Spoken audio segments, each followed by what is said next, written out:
За тэгээд миний хувьд бол энэ үлгэр гэдэг бол миний мөрөөдлийн ажил байгаамаа. Би олон юм хийдэг инженер, тэгээд эмэгтэйчүүдийн сайт ажилладаг. Тэгээд компани гэдэг гэхдээ миний бүр огийн мөрөөдөл үлгэр юм байна. За би тэгээд энэний тухай ярихын тулд яг би багасаа маш олон үлгэр сонсч өссөн.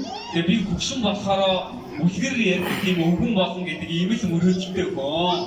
Тэгээд би яг энэ мөрөөдлөө бодоо явж байгаа одоо яг би ийм хүн болох юмсан гэсэн нэг тийм рол модел гэж ярьдаг тийм хүнтэй таалцсан. За тэр хүн бол Жамбын Ташландр гэж одоо Андерсны би одоо зөрүүл чирчиж магадгүй оролцоохаа тэгээд засч илээ. За ингээд Ташландгаан хүү ирсэн байгаа бид хоёр ирсний одоо танилцуулаа. Тэгээд Ташландгаан бол одоо миний жинхэнэ рол модел мань хүн ингээд тэмээ унаад тэмээн дээр үлгэрийн номнууд ачаад ингээ хөдөө айлуудаар үлгэр уншаад явдаг ийм хүн байсан.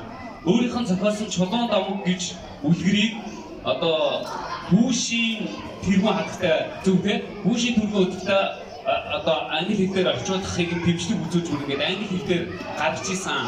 Тэгээ Андерсны гэж одоо яг энэ үлгэрийн номын хүүхдийн номын зохиолын хувьд бол Нобелийн шагнал гэж нэрлэгддэг ийм одоо Андерсны шагналд нэр дэвшижсэн одоо Ташландгаа өдрүүд. За энэ хүнийг хараад би үнэхээр энэ хүн ишиг болох юмсан гэж би мөрөөддөг байсан.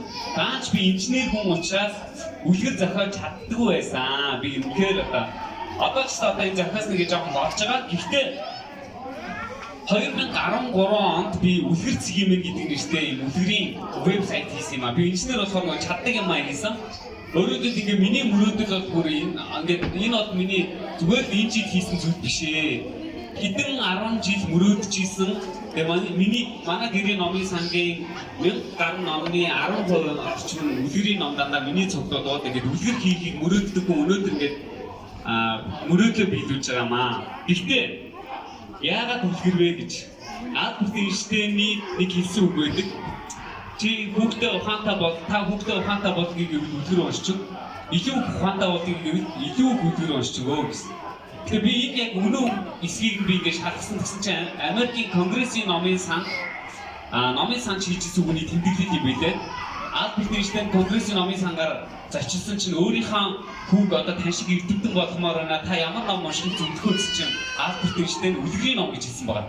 Тэгэхээр мань хүн жоохон доромжхан энэ эрдэмтэн хүнээс өшөө жоохон хоцтой одоо санал авмаар санагдаад үгүй та би танаас сериосын асууж байна та нэг ном зүрхэж гэсэн чинь үгүй эрдэмтэн хүн болоод төсөөлөн бодох чадвар өндөртэй байх хэрэгтэй. Яагаад гэвэл мэдлэг болоод шинэ юм бүтээхэд хангалтгүй. Мэддэг юм хийгээд байвал хизээч шинэ бүтээхгүй. Тийм учраас зөвхөн төсөөлөл агуу зүйлийг шинэ зүйлийг бүтээдэг. Тийм учраас хүүхдтэй багаас үлгэрийн ном уншчихгоо. Тэгвэл танаа хүүхд эрдэмтэн болно гэсэн байна. Нэгдүгээр. Хоёрдугаар би энэ одоо ингээ үлгэр их сонирхдаг учраас ингээ үлгэрийн талаар маш олон одоо нийтлэл судалгааны материалуудыг тавьчихсан. Үлгэрийн хамгийн чухал ач холбогдол бол хүүхдийг бага багт нь муу зүйлийн төлөв эсрэг тэмцэх зорилготой болгодог гинэ. Яг тэр 15 толгойтой атгаалчин хармангас хормос тэнгэр гэдэг хизээлч дийлчгүй багцуудтай тулалцдаг. Тэгээд тэрний ард гардаг. Дандаа гэхдээ тэд нар буруу зүйл хийдэг. Одоо жишээ нь бодоггүй бор үгний хормос тэнгэр бол одоо ямар ч гэм хийгээгүй бордоо үгний шийдэх гээд байдаг шүү дээ. Тэгээд ингээд маш том одоо зүйлийн эсрэг ч гэсэн зөв зүйл байх юм бол тэмцэх юм ирч хүчтэй чадaltaй болгодог. Дээрээс нь мөрөөдөлтэй болгодог. Тэгээ ийм чухал зүйл учраас үлгэр болоод одоо буддийн сургаал, библийн сургаалын энэ зэрэгцүүлс ийм зүйл юм байгаамаа. Ерөөсө буддийн сургаал ч гэсэн өөрөө үлгэртэй байдаг. Буддийн үлгэрүүд гэж байдаг, сургаалт үлгэрүүд, библийн сургаалт үлгэрүүд гэж байдаг тийм. За ийм учраас би энэ номыг одоо ийм чухал зүйл учраас одоо маш их хүч хөдөлгөөн одоо зарж өөрийнхөө олон жил ингэж бодож мөрөөдөж хийсэн ажил маань байгаамаа. За нэгдүгээр юм.